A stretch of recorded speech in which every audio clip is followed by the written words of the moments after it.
네, 여러분 안녕하세요. 이삭의 샘 김이삭 목사입니다.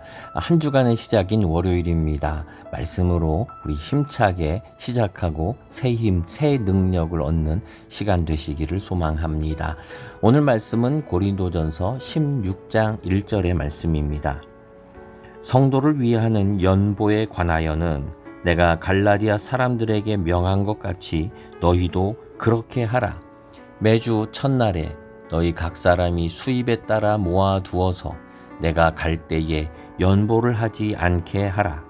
내가 이를 때에 너희가 인정한 사람에게 편지를 주어 너희의 은혜를 예루살렘으로 가지고 가게 하리니 만일 나도 가는 것이 합당하면 그들이 나와 함께 가리라. 아멘. 자, 오늘 말씀은 이제 헌금에 대한 이야기를 이제 해주십니다. 이제 굉장히 중요한 부분인데, 오늘 예배드리면서 그런 생각을 했어요.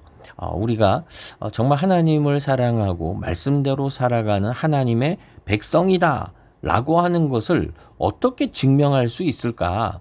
우리가 말로만 나는 성도요, 나는 하나님의 백성이요, 나는 하나님의 통치를 따릅니다 라고 말로만 하는 걸까? 이제 그런 생각을 하다가 이제 몇 가지 생각을 쭉 했는데 그 중에 하나가 헌금이구나라는 생각을 했어요.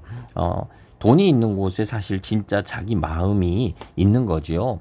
그러나 이 헌금을 두고 참 말도 탈도 많이 있습니다.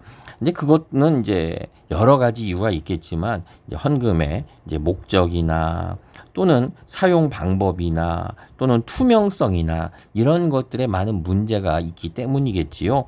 오늘 성경에서는 바로 이런 부분에 대한 원리, 원칙을 우리들에게 말씀해 주시는 굉장히 중요한 성경입니다. 한번 보도록 할까요?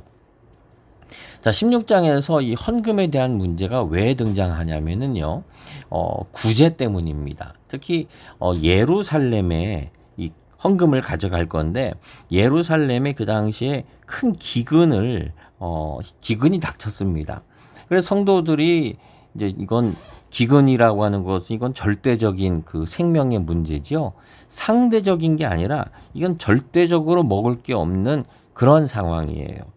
이런 어려운 상황을 맞으니까 이 예루살렘 교회를 돕기 위해서 이제 구제죠. 구제하기 위해서 이제 교회가 나서게 된 겁니다. 그래서 1절에 있는 것처럼 성도를 위하는 연보라고 되어 있습니다. 그래서 예루살렘 교회를 위해서 특히 교회라고 하는 거는 지금 항상 우리는 자기 교회만 생각하는데 자기 교회가 아니죠. 하나님의 교회입니다. 하나님의 교회. 그래서 다른 교회를 돕는 일에 자발적으로 나선 겁니다. 자, 그런데 이러한 헌금을 위해서 이야기를 합니다. 자, 헌금은 어디다 쓰는 걸까요? 예, 성경에는 특히 11조는 몇 가지 분명한 원칙을 얘기해 줍니다. 그 중에 세 가지가 있는데 하나는 구제. 오늘 성경에 있는 것처럼 구제가 중요한 원칙입니다. 어떤 분들은 헌금 얘기하면 항상 이렇게 사회 이제 구제 이런 그 사회적인 그런 면으로만 항상 얘기를 하는데요. 복지적 차원에서만 헌금은 이 구제만을 위해서 존재하는 건 아닙니다. 그거 외에 또 뭐가 있느냐면요. 운영을 위한 헌금을 구약 성경은 또 이야기를 합니다.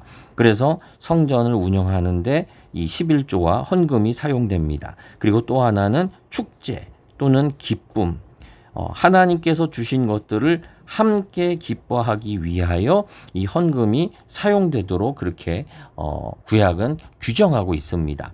그 중에 하나가 이 구제입니다. 구제인데 사회가 못하는 일을 교회가 하는 거지요. 자, 그런데 이 일에 있어서 성경은 분명하게 얘기를 해줍니다. 그게 뭐냐 하면은요. 2절을 보면은 이렇게 말을 해줍니다. 너희 각 사람이, 각자가, 다시 말하면 모두가, 이 귀한 일에 모두가 참여하라는 겁니다. 그래서 헌금은, 부자 몇 사람이 그냥 헌금으로 교회를 운영하는 게 아니라 모두가 다 참여하는 겁니다. 그리고 수입에 따라, 그 액수는 자기의 수입에 따라 일정 비율로 우리 11조 같은 경우는 10%지요. 그런 수입에 따라 자기 능력에 따라서 하는 것이고 그리고 또 하나가 이거를 모아두어라.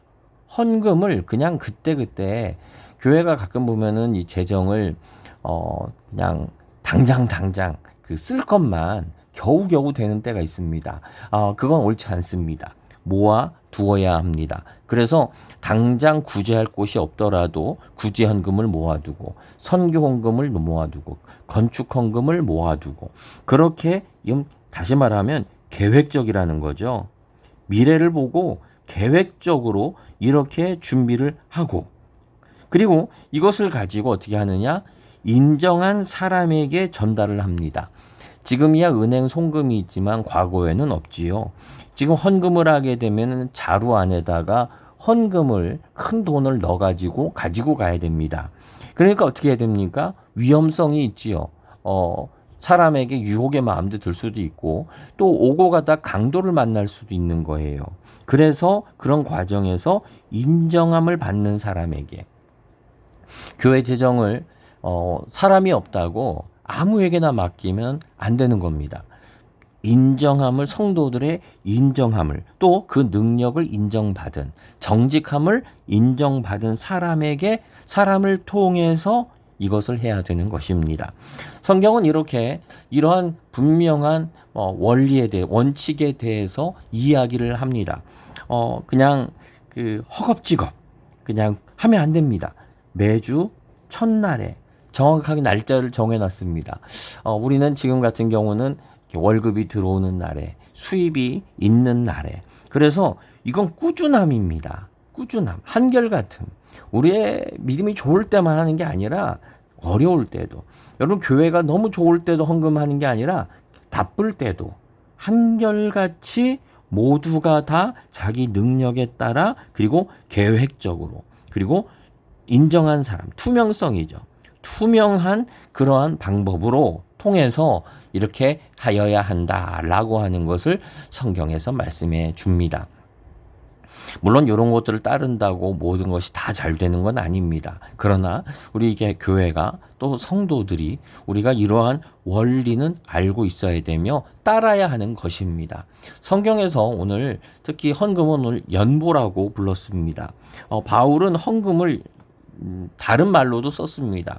여기에 보면은 은혜라는 말로도 표현을 합니다. 너희의 은혜를 예루살렘에 너희의 돈이죠. 구제 헌금을 은혜란 말도 썼지만 또 구체적으로 연보라고 쓰기도 했습니다. 이거는 헬라어에서는 로기아라고 그렇게 말을 하고 있는데요. 한자로는 더 참 번역을 잘한 겁니다. 연자가 버릴 연자에 보자가 보충한다라는 거예요. 나의 것을 버려서 다른 사람의 부족함을 보충해준다, 채워준다는 거죠. 특히 여기 로기아라고 하는 말 속에는 이런 의미가 있습니다. 이게 그 세금을 징수하듯이 이게 내는 겁니다. 다시 말하면 내 기분이나 교회 상황과 관계없이 내가 해야 될 어떠한 의무, 교회에 대한 책임, 이러한 부분들을 이야기하는 겁니다. 그래서 바울은 이 연보라는 말을 통해서 나의 가진 것들을 포기하고 다른 사람을 채워주는 부분들은 그것은 우리 성도의 의무이고 또 책무에 해당되는 거다라고 하는 것을 이야기하고 있습니다.